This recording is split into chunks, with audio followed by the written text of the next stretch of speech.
Hi, y'all. Welcome to Hustle Humbly. It's Alyssa and Katie, and we are two top producing realtors in the Baton Rouge market. We work for two different companies where we should be competitors, but we have chosen community over competition. The goal of our podcast is to encourage you to find your own way in business. So stop comparing yourself and start embracing your strengths. Hi, Alyssa. Hey, Katie. How are you today? Wonderful. This is episode 75. What a year it has been. Such a year. In fact, this airs January 11th. Okay. So welcome 2021. Beautiful year. It's amazing. This year is the best. Have you seen the thing that says, nobody claimed 2021 as their year? Yes. We are going into this quietly. Yes. Nobody make any sudden movements. Cautiously. For sure. But today we are going to cover the 2020 buyer-seller report that NAR puts out. And I'm going to give some overview of it. But they sent an email. Do you get the NAR emails? I know your email is squeaky clean. I do get them. Okay. Because I do feel like, so NAR is the National Association of REALTORS. Yes, for our non-realtor listeners. For our non-realtor listeners. But I do feel like their content is pretty good. Well, and it's super well researched. Yes. So they're not just making up some stuff. These are legit statistics. And they are constantly sending the email to ask me to take a survey. Do you get those? Yeah. And I usually do. I typically try to do them right. Because they're not long. No, they're not long. And I want the data to be accurate. So the thing is, they put this buyer-seller report out at the end of every year. But typically, I believe you have to pay for it. Mm-hmm. Like, I don't know what it is. Maybe I wouldn't even want to say. But this year when they sent me the email about it, it was free. That's awesome. So I was like, oh, let me quick download this. And in a funny side note, we were going to record this episode last time.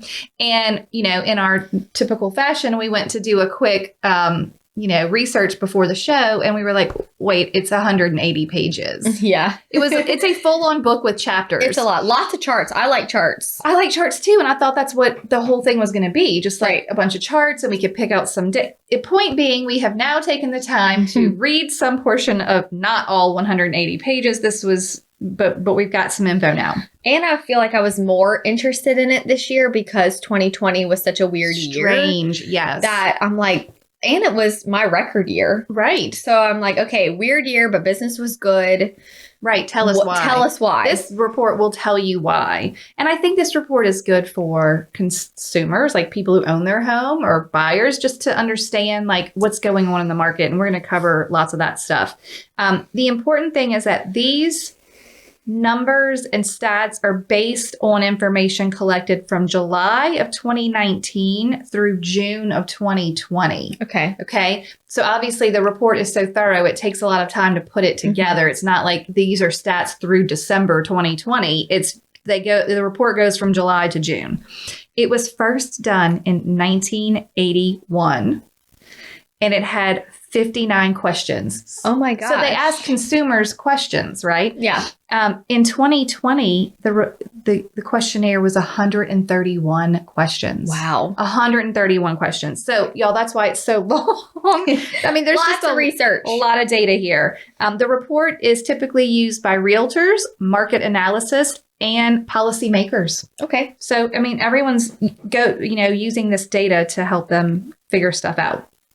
Okay, and the actual 180-page report is divided into 10 chapters. It is basically a book, and I am going to read to you what the chapters are. Okay, and then we'll dive into some stats.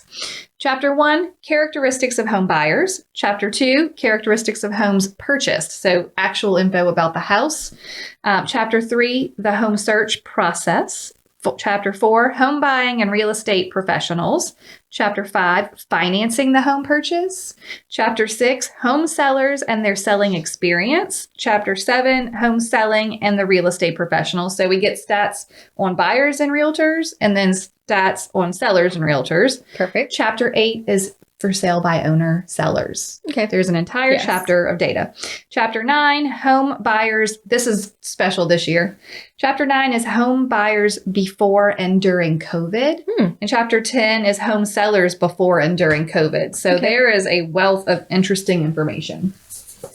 Okay. Do you want me to just read you some stats? Yeah. Okay, so here's the good news, people. If you happen to get this 180-page report on pages 7 through 9, there is a delightful overview of some of the most interesting stats. And I am going to read them out and get Alyssa's thoughts on them. I'm ready. Can't wait. Okay, first-time buyers made up 31% of all home buyers, which is a dip from last year's 33%. And the norm is 40%. Huh. So we're low in the first-time buyer department. It's the lowest since 1987.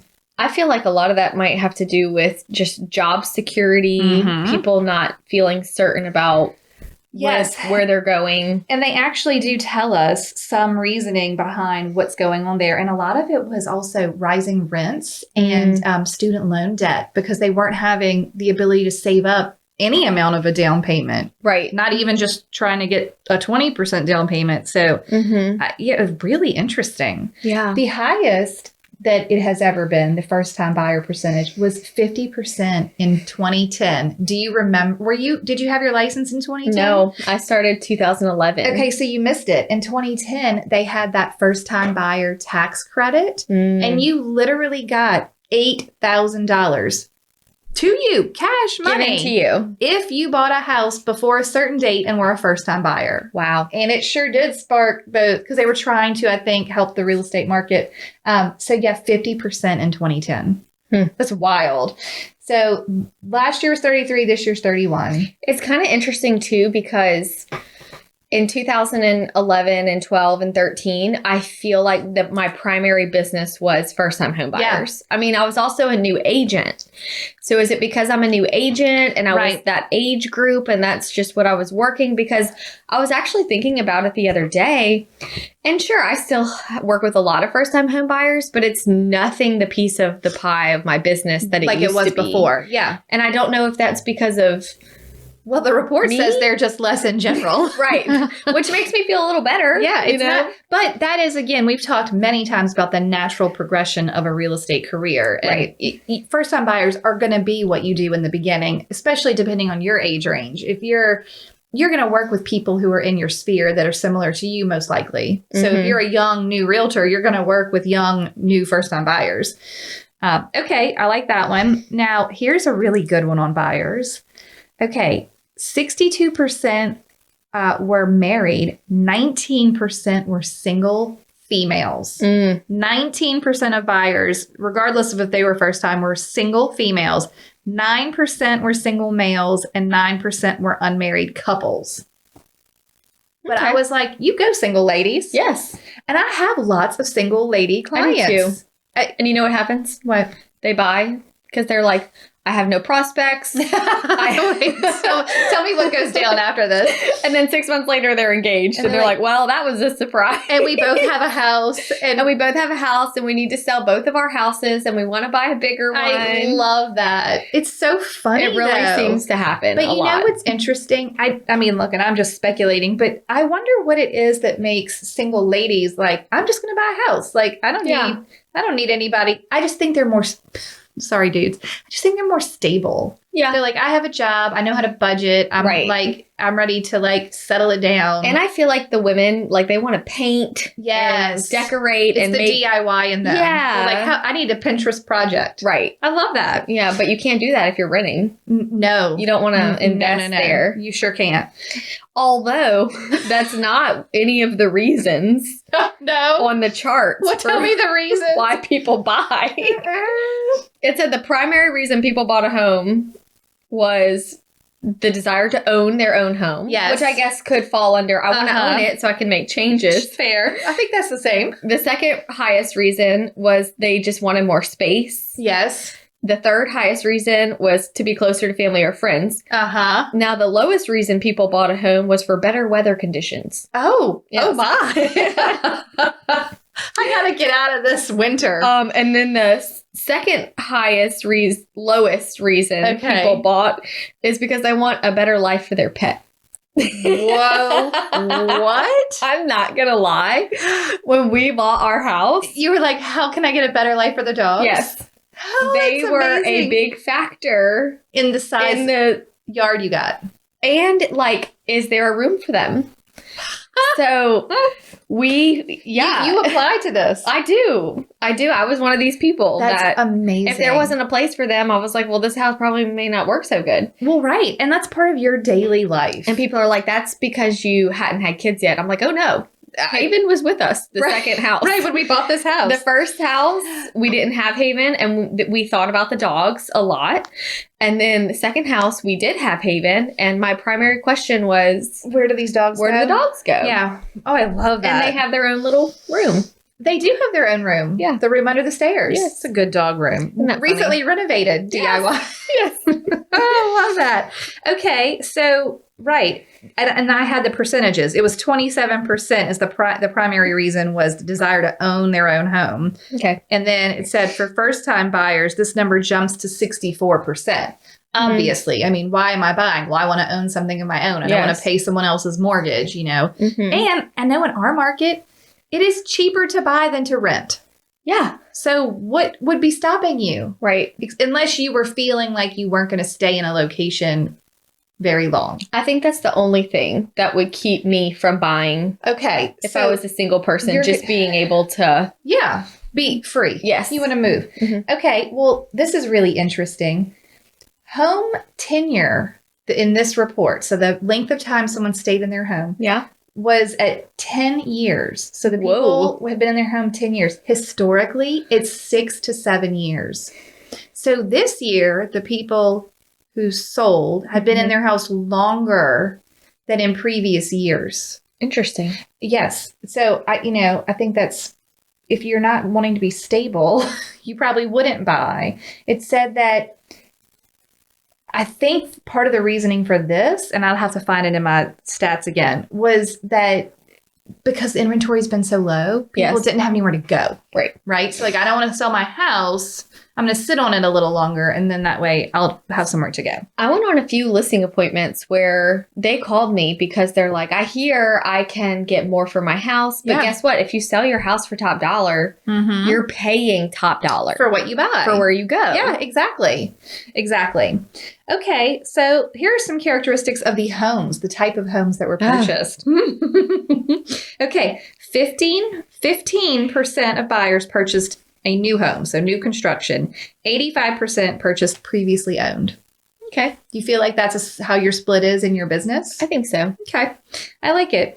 Okay. And then, of course, and I don't have a stat number on this, but they do always say that the numbers of new construction are what impact inventory the most. Mm-hmm. So when builders are not building quickly or just choosing not to build at all, that's when the inventory gets real off, and then the market skews to seller because there's not anything to buy. Right. Okay. Detached single-family homes continue to be the most common home type for recent buyers at 81%. Yes. And I would say it's in our market, I very rarely am selling a condo or a townhome. I would agree with that. Very that occasionally. is just not. No, they're going to get a detached home. Yeah. Well, they need room for their dog. Right. Better life for my pet. We need dogs. Okay. Home prices increased slightly this year to a median of $272,500 among all buyers. This one is huge, y'all. Buyers typically purchase their homes for 99% of the asking price. I believe it.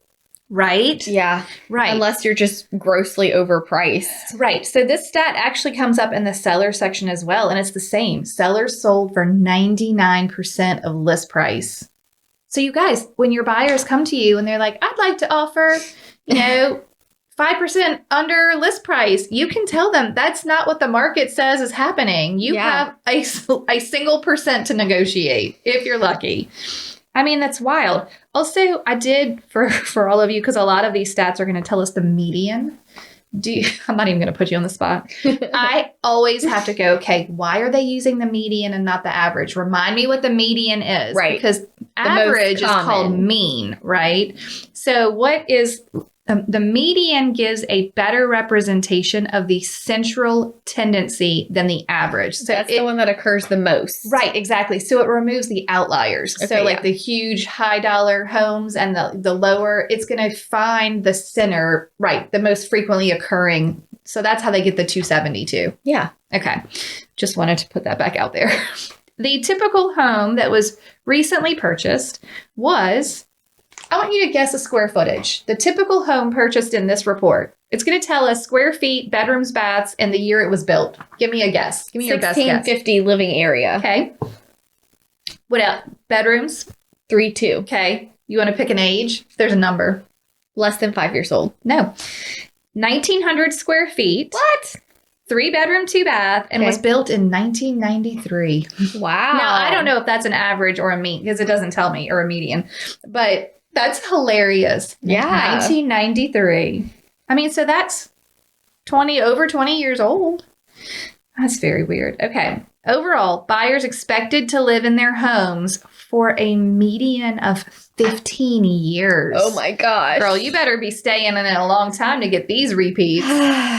And while 21% you're going to die. 21% said that they were never moving. I'm never moving This again. is my forever home. And you don't want to get me started on the term forever home. I know. Because it's so not really a thing. Mm-mm. But 21% of people who bought this year thought, I'm never going to leave. Yeah. I'm never going to leave. I can't figure out what I would do, like where I would live.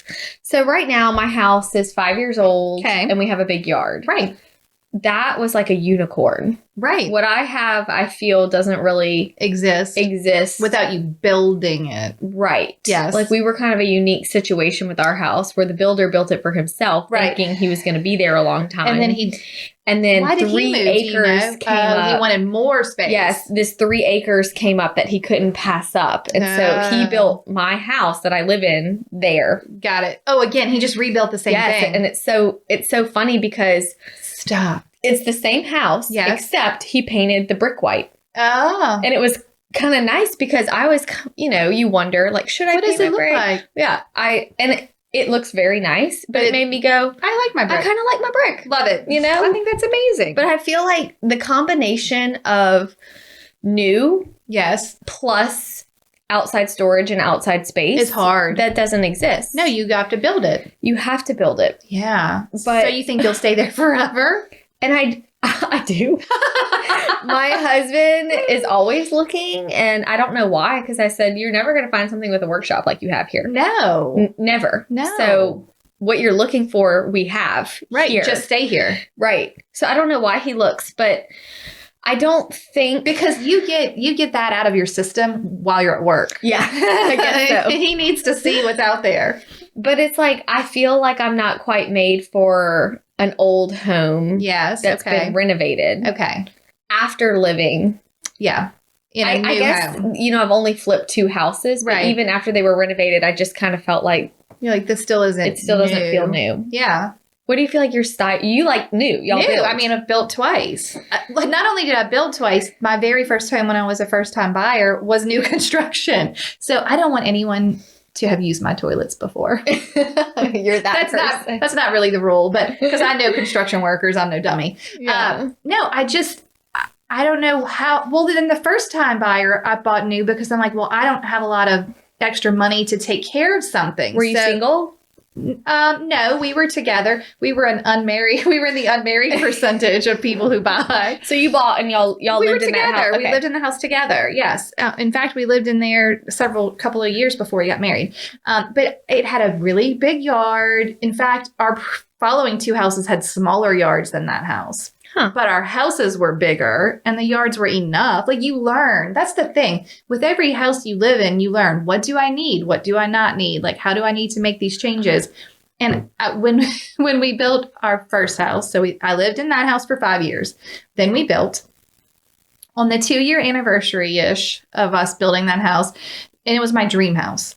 Jay came on a pretty good sized lot. Yeah, it was on a good, actually that lot was probably pretty similar to my first one. Yeah, in Maplewood. Jay came and he said, hey, I think we should move and build again? Because in a investing perspective, that makes sense. You stay for 2 years, you avoid your capital gains taxes, you move and you build again, and then you make the money that way.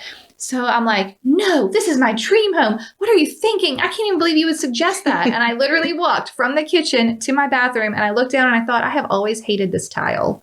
And I was like, Yes. Let's move. Let's do that. So I can get new floors. So I can get new things. I want to redo it. I want to redo. Yeah. So we did a redo, but now that's been 6 years and when we did the redo, we're like, we'll stay 2 and do this again. And it'll be our investment, situation. And that's when y'all built here. But my neighbors are too good. And now I'm like, I can't leave. Well, I feel even though you're in a neighborhood and you have a smaller yard, y'all have found a way to make little gardens and have your little chickens. Yeah, and I have a horse barn You have a horse barn. Yeah, it's the whole thing. You have kind of a sweet setup here. Yeah. That you can't find that. It's like a neighborhood in the country. Yes. It is funny. And only 8 minutes to the interstate. I kind of feel like both of us are in situations where what we live in now, you can't really find, there's not a way to search for it specifically. Oh, no. No. I mean, I wake up in the morning and watch the sunrise over a horse barn. Yeah. That I don't have to take care of. Right. I mean, no. Okay, moving right along. Maybe we are both in our forever home. We might be. It's possible. Okay, the home search process. Okay. 91% of recent buyers found their real estate agent to be very or somewhat useful information source. Or somewhat useful. Good news. 91% of you are giving decent information. You were somewhat useful this year. I thought that's so funny. Buyers typically searched for 8 weeks and looked at a median of 9 homes and viewed 5 of these homes online only. Wow. So those agents only had to get out on 4 showings this year. That's amazing. That's pretty good. Now buyers, it was 8 weeks now, down from 10 weeks last year. So it used to take 10 weeks to search. Now we're down to 8. Hello, friends. We are so excited that so many of you are using the template course, and the reviews are just pouring in, letting us know that it has helped your business as much as it has helped our business. Yes, listen to this review. Thank you so much for providing this wealth of information, knowledge in template form. So far, I've used a handful and received positive feedback like, "This is so professional," or "I really appreciate how organized you are." I mean, can you imagine? Yeah, Your clients are actually going to say that. Yes. All right, here's another one. Thank you so much for this. I can't tell you how many times I've started this and how many notebooks of samples and notes I had. I have ADHD and it is super hard to stay focused on getting it done. Having it all in one place is going to make it so nice. That is what we're here for. I know, just look, you don't need to reinvent the wheel. Just use these. Yeah, nice and simple, easy, ready to go, ready for you to put your own logo on, make it sound like you. So head over to hustlehumblypodcast.com/course and check it out. That's right. And you're going to enjoy them. You're going to love them. You're it's gonna going to love change your life. Literally fired my assistant. They are the best. Okay, bye, Enjoy the friends. template. Yes, enjoy. So yesterday, Okay. I had a phone call, and it was a guy who's looking to buy. He's very analytical. Okay. He was referred to me by someone, and he said, "I just want to let you know." First of all, I jumped into, "Awesome, let's do this. Do you have a lender?" I'm trying to. Yeah. He said, "What? Do you mind if I interview you?" You were like, And I went, fine. "Oh, sure, yes." I'm not used to buyers necessarily. I have had buyers interview me interviewing before. Yeah, I Twice. thought- And I was like, what? Okay. and he was a referral from someone else, so I just thought, okay, Usually great. that's a done deal. Yeah, I don't. Right. And one of his questions was, Oh, God. how are you going to help me find my house when the market is so competitive right now? Like, what is your edge? Oh, my word. What did you tell him? I told him that our company still has sales meetings on Wednesdays, where Right. at the end we do buyer needs and upcoming listings. Yes. So we can kind of see what's coming up. And I talked about like our local networking groups online. If you're Yeah. having trouble finding something, being able to say, "Hey, I'm showing Right. houses Saturday. Does anybody have something I can show?" That's And he was very impressed by that. He was like, well, at least you had an answer. Yeah. But it really made me go, these are the things that are important to buyers right now. Yeah. Well, they're like, they know how to. This is what I am tired of hearing agents say and be worried about. Oh, I'm upset about Zillow. And you're not the gatekeeper to information. Right. But you should be able to give advice and do what you just said. How are you going to be able to find him a home that isn't on the market? Yeah. That Zillow didn't if we show need to. him. Like, Yeah. what is going to be the plan? And really, I think that a lot of times agents don't realize, that's when networking is important in your market. Mhm. That is the only reason why networking is truly, truly important. Now I could go to the agents in my office and be like, hey, I've got this buyer looking for this. Are you listing this soon? Do you know anyone who you've sold this to that maybe would sell? Right. I mean, like you could go that route. So I think that's interesting. He was an IT guy. Okay. And he said, I'm also going to be honest with you that I don't really like to talk on the phone. Okay. And I said, okay, that's fine. You're like, this will be our one time. I said, well, email is my love language. And he goes, I actually saw that in your email signature and really liked that. He was into it. And I said, oh, good. I said, well, we can just become pen pals via email. That's fine. And that would be just fine with me. You were like, wait till you see all these templates, sir. Yeah. You just wait. I'm your girl. I'm your girl. It's going to be amazing. But he said, how can you help me to where I don't have to get out that much? Yeah. Oh. And I said, I can go do a video of a house for you. And he mentioned, he watches all the virtual tours and Good. knows what he likes and doesn't like. And he said, I don't really want to go see a bunch of houses. Great. He can see 4. I said, sir, I think we're soulmates. We are just becoming, every time you open your mouth, I'm like, yes, you're my ideal buyer. Yes. And I said, Did he hire you? He's letting everyone know today. Oh my God, I'm going to say I a prayer. Hope so. I know. I'm like, we're a match made in heaven. We are. Oh, wow. But speaking of just being helpful, I told him, I said, look, a lot of times a buyer will send a realtor 10 houses and the agent, we refer to them as Pop-Tart agents, they will jump up and show them all. Yeah. Come to find out, 5 of them are in horrible flood zones. Right. This one has foundation issues. This one has this. This one was not where you wanted to be. I said, I pride myself on doing research ahead of time. So that you're not going to see all the houses. So that we don't have to do all that. Yeah. I'll make notes and color code them by which ones I think are good, medium, and no's. And check with the agents before showings.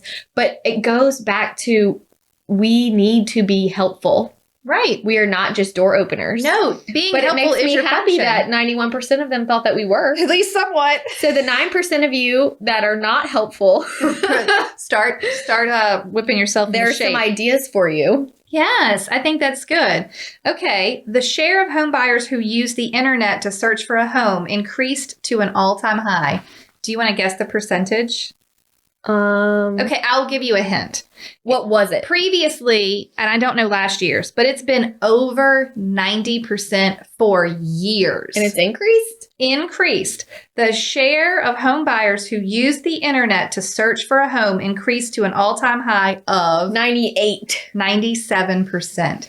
Y'all. Well, how do you really search without the internet? No, you cannot. And that's what I wanted to say. This is what I use this stat in my listing appointments all of the time when I say your home being staged and professionally photographed is not a maybe that would be nice. It is a must do because 97% of buyers are searching online. They're not coming to an open house to find your house.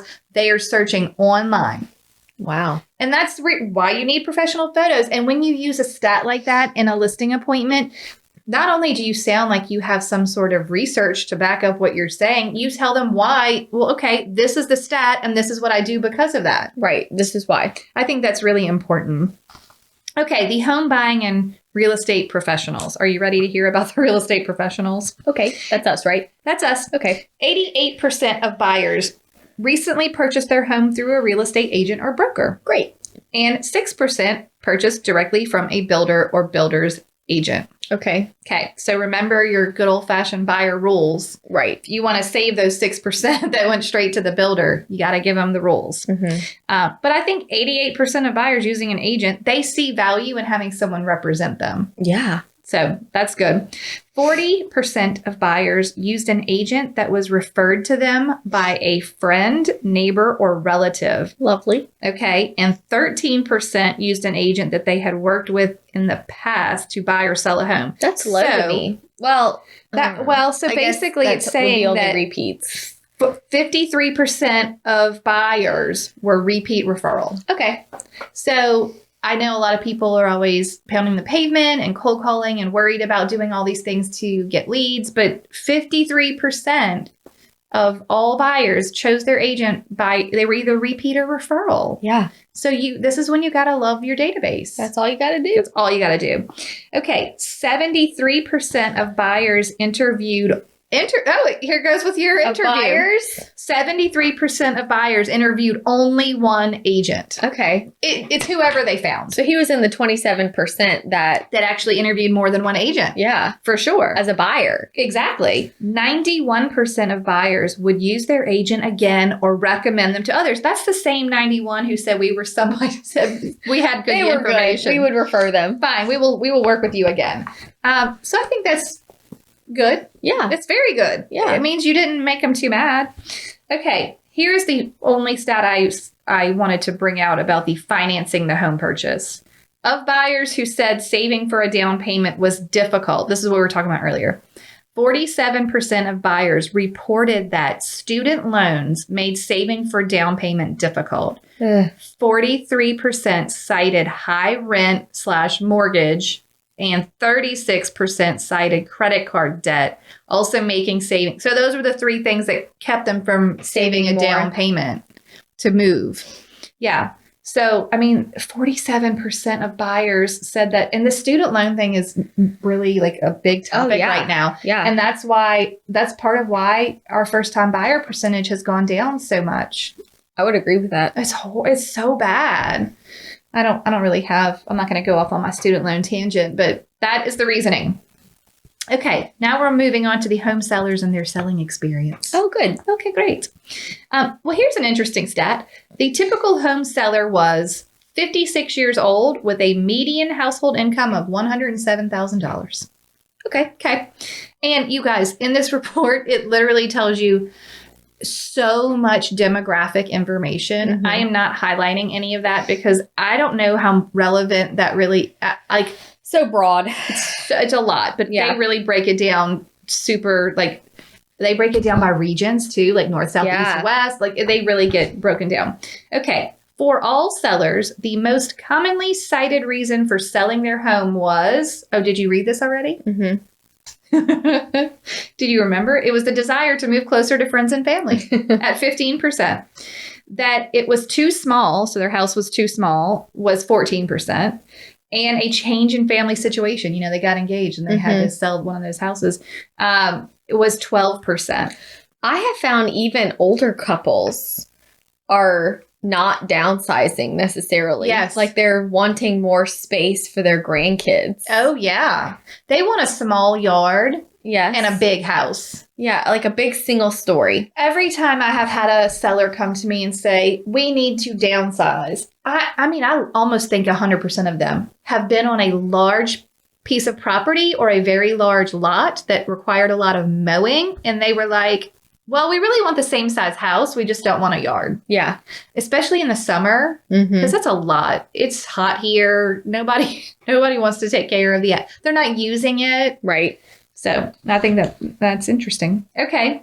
Now, again, sellers typically lived in their home for 10 years before selling. Okay. I just can't believe that number has gone up. I know. Well, I think moving is not fun. That's true. Selling is not fun. No, I it's tell work. my sellers all the time, especially when they're buying and selling at the same time. Buying is really exciting. Yeah.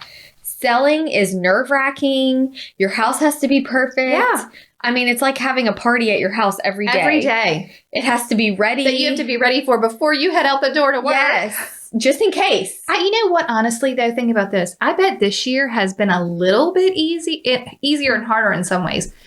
A lot of people are working from home now, so it's hard because you got to get out of the house for showing, but it's easier to get it ready because I didn't have to have it prepped and ready when I rolled out the door at 7:30 to go to work. Right. I'm still there. I can do it whenever. But also, sometimes your kids are there doing their school from home, and that's a problem. I feel like you just get comfortable Yeah. and the years just pass. They do pass. Well, because once you're in a house and you own it, you've already satisfied I want to own something of my own, right? So check that box off. And then it's like moving, as long as you're still going to live in the same city, is really optional. I don't have to move for any reason. Yeah.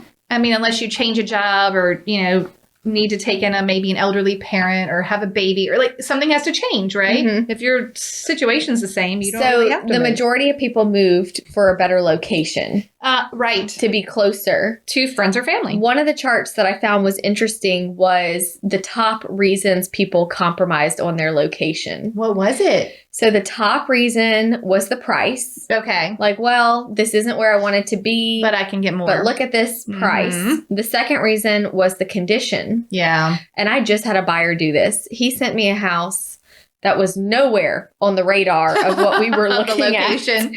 And the price was higher than what he had been looking at. And he said, I have to see this house. And I said, great. I just want to point out it is not what you said you wanted. At all. It is not where you said you wanted. And it is not the price that you said you wanted. And he was like, doesn't matter. It doesn't matter. And his lender, I checked with the lender. Lender said he can do it if he wants to do it. We went and looked at it, and there was a bidding war. Oh, my word. And we won. And he is just so excited. I'm not going to lie. This house was fantastic. Really? I even did a little Instagram thing on it at the home Oh. inspection. And I had people messaging me being like, where is this house? Where? Well, It's in Central. Okay. But it was just What made the conditions so like over the top? the sellers that live there Uh-huh.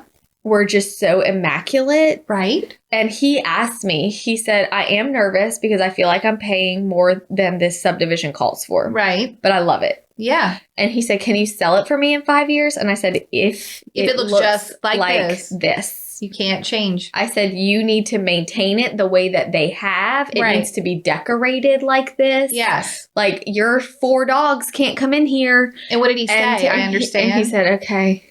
You could tell he was nervous. He was like, oh, that's pressure. Oh man, okay. I said, I'm just letting you know now that It has to be exactly it has to the be like same. this, and then you could be the one in a bidding Did they war. have a lot of upgrades?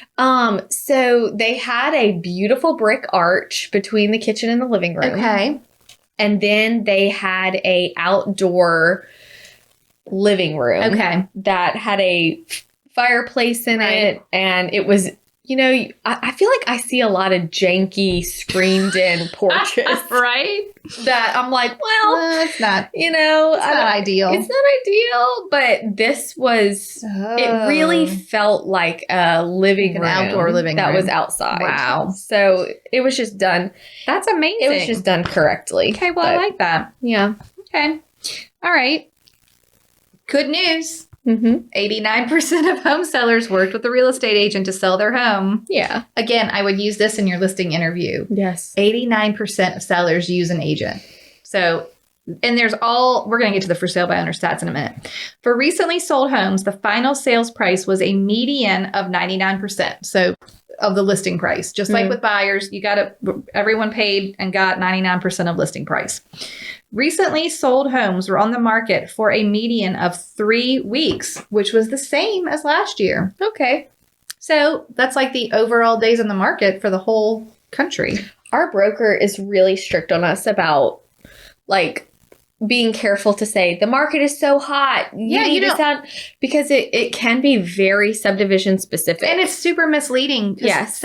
Sellers think and buyers think that it's a broad, like they think they can watch the national news and know about your local real estate market. right. That's not the case. It's not, it's super. Mhm. I've had people ask me, what's a good price per square foot for the city? And I'm like, huh? Like, well, what neighborhood do you want to live in? It's all totally different. And then I would just list out different neighborhoods and what their average price per square foot is. And they're like, oh, wow. Anytime I get a call that starts with, so I hear the market's really hot right now. I'm like, oh. My first question is, well, where do you live? Right. Because it really depends. And also, well, can you tell me about the upgrades and maintenance that you've done on Yeah. your home? It's not just a blanket. Market's hot. Now, the only time in my career, and I honestly could have just got my license, so I didn't even sell in this crazy market. The only time in my career when it was like you literally could list a house with garbage on the floor and like asinine prices and just like craziness was right after Katrina.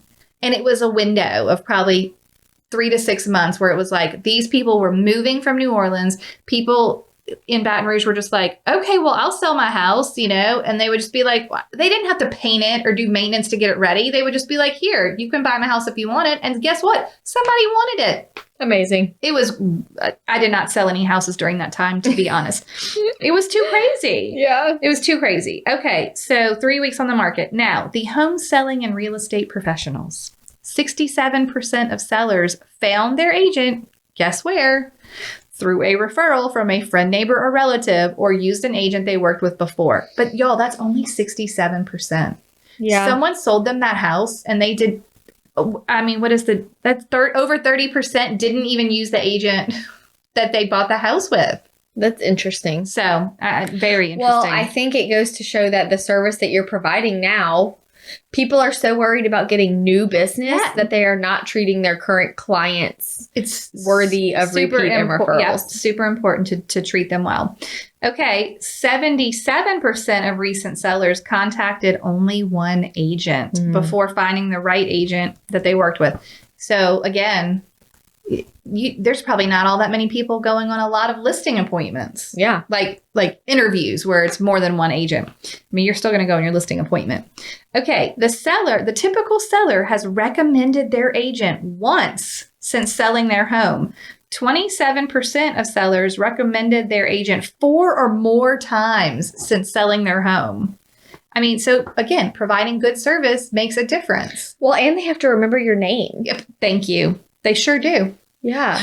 That's hard to do. You've got to be in their life for I love agents who say they want to be your realtor for life, but they actually back that up with, how are you showing up in their life? Are you providing some sort of value? Do you check in on them? Are you at least, growing that relationship over time? Okay. Are you ready for the for sale by owners? Sure. Okay. These are my favorite, and these are great for listing presentations. Only 8% of recent home sales were for sale by owner this year. 8%. That's low. It's really low. This remains close to the lowest share recorded since this report started in 1981. That's great. So sellers are more often using agents, not less often. And I know a lot of times people make it sound like, oh, agents are going away and everything's doom and gloom. Yep. Sellers need your help. They do. They need your help. Okay. And then for sale by owner homes sold more quickly on the market than agent assisted homes. 77% of for sale by owner homes sold in less than 2 weeks. Often, here's the key, because homes were sold to someone the seller already knew. So a lot of for sale by owners. This is happening, it kind of seems, more and more. Yeah. So they probably, a lot of times the house is not even listed. Right. Also, a lot of for sale by owners sell to family, and that is what impacts. There are stats that say, I'll tell it to you. For sale by owners typically sell for less than the selling price of other homes. FSBO homes sold at a median of $217,900 last year, and significantly lower than the median of agent assisted homes, which is $242,000. It's a big difference between the median sales price. Right. But again, it's because a lot of times for sale by owners are transactions between family members. So, you get the family deal. Exactly. So there's that. But you can also use that stat in any way you see fit. So you could say for sale by owners typically sell for less than homes listed by agents. That's the truth. That's the truth. Yeah. The end. Okay. All right, moving on. Are you ready? Because we're going to try and wrap this up. Okay. These are the COVID information. Buyers who purchased after March have a shorter expected tenure in the home they purchased. So they're going to stay less time. Just 10 years compared to those but here's the kicker, the ones who purchased before March were going to stay in their home for 15. Now these people were like, we just got to get to a bigger house right now. I don't understand. I don't either. They're buying a house to satisfy the current time, and then once all this is over, they feel like they don't need what they bought. Maybe they won't stay there. Maybe they're like, well, we have to homeschool. What are we going to do? I don't know. Yeah. I don't know. Okay. I wonder how they project that.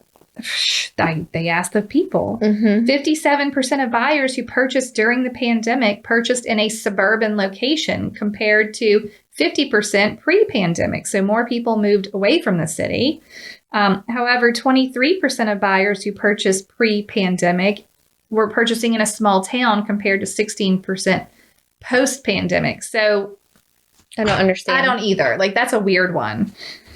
Sometimes I think there's just anomalies in the data. But anyway, buyers who purchased during the pandemic purchased a home that was, this is crazy. Okay, buyers who purchased during the pandemic purchased a home that was typically $339,000 compared to pre-pandemic buyers who purchased a home that was $270,000.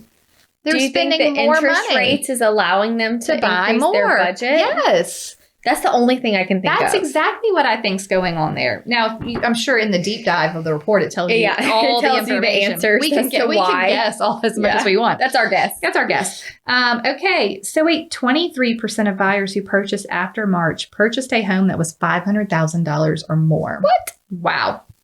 Okay, buyers who purchased after March of 2020 searched for just 2 weeks before working with an agent compared to those who purchased pre-pandemic who searched for 3 weeks before getting their agent. So they mean like online. Sure. Like, how long are you spending thinking about this? I do try to ask that question when I'm talking to How a long new have buyer. you been searching? Because I want them to know, like, I know that you look. It's okay. Mhm. You don't have to feel... Right. And also just cut out some of the, like, tell me what you like. Right. You've already looked. Yes. We Tell don't me have to- about it. We don't need to pretend that I'm giving But you I this also information. can't tell you how many times I've asked that question meaning the internet. And they were like, they had an agent. And Well- they say, well, we saw this one house. And I go, awesome. Do you mind, like, did you have someone that was showing it to you? And then they'll say, well, I called the sign or I went to an open Yes. house. But all these things It's are letting important. me You need to know. okay, this is a sign caller. Right. I need to be sure that I'm really driving home. What the rules are. What the rules are Yeah. once we have a relationship. Yes. But asking those questions about how long have you been searching? Because Yeah. don't be scared to ask the questions. No. They'll tell you the answers. No. I And think- don't fuss at them No, God, no. when they tell you the answers. Okay, no problem. Yeah. Awesome. Sounds good. Wonderful. Did you like the house? Great. Yeah. How did that go? Sometimes I'll be like, did you like the agent? Or are you Right. planning to work Right. with them? Like, Yes. I need to know. Let me know. Okay, now 1 in 6 buyers after March ran into the inability to move forward in their buying process due to COVID. Did you have deals fall through? One was pretty close, Mm-hmm. but it managed. But there were a lot that did. Mm-hmm. A lot. A lot of I people only lost had their one job. that fell through. That was like, no. And then one that we were really scared. Yeah. Yeah, it was sketchy for a minute. Well, 1 in 6 is a lot of people. Mm-hmm. Okay, the home sellers before and during COVID. The top reason for sellers before April to sell their home was because they wanted to be closer to friends and family.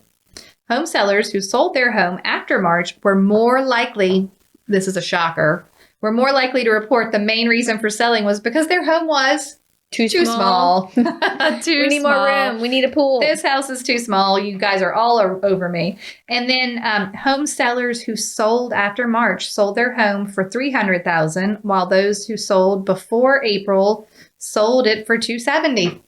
So just it was the interest rate though. Yes. Yeah, has to be. Okay, so that's all of my highlights. And really interesting year. it's so interesting. And I want to say one of the most important parts about this is reading something like this, having data, understanding the market or trends. This is all important information that you need to have so that you're a knowledgeable professional Mm-hmm. and can share with your clients when it's appropriate. You know what I found interesting too, just with the podcast, because we have listeners all over the country. Right. You know, I'm a price per square foot nerd, Right? but I just wanted to read these because I had this chart saved. Good. Let's hear it. So the average price per square foot in the Northeast Okay. was $140 a square foot. Okay. In the South, where we are, it was $130 Okay. a square foot, which I feel like is true. Yes. That's kind of where we hang out Yeah. for a resale. I would think. In the West, Mhm. California, all that, $200 a square foot is their Wow. average. Wow. So it's really a jump. It's a huge jump.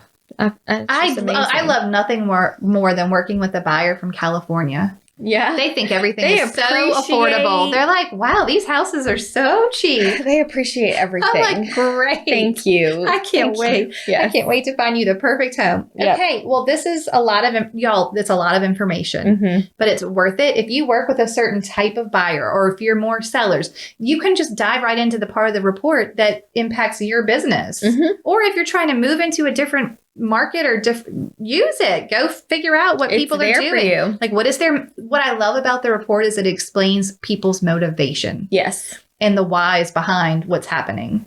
And it never hurts to have more knowledge.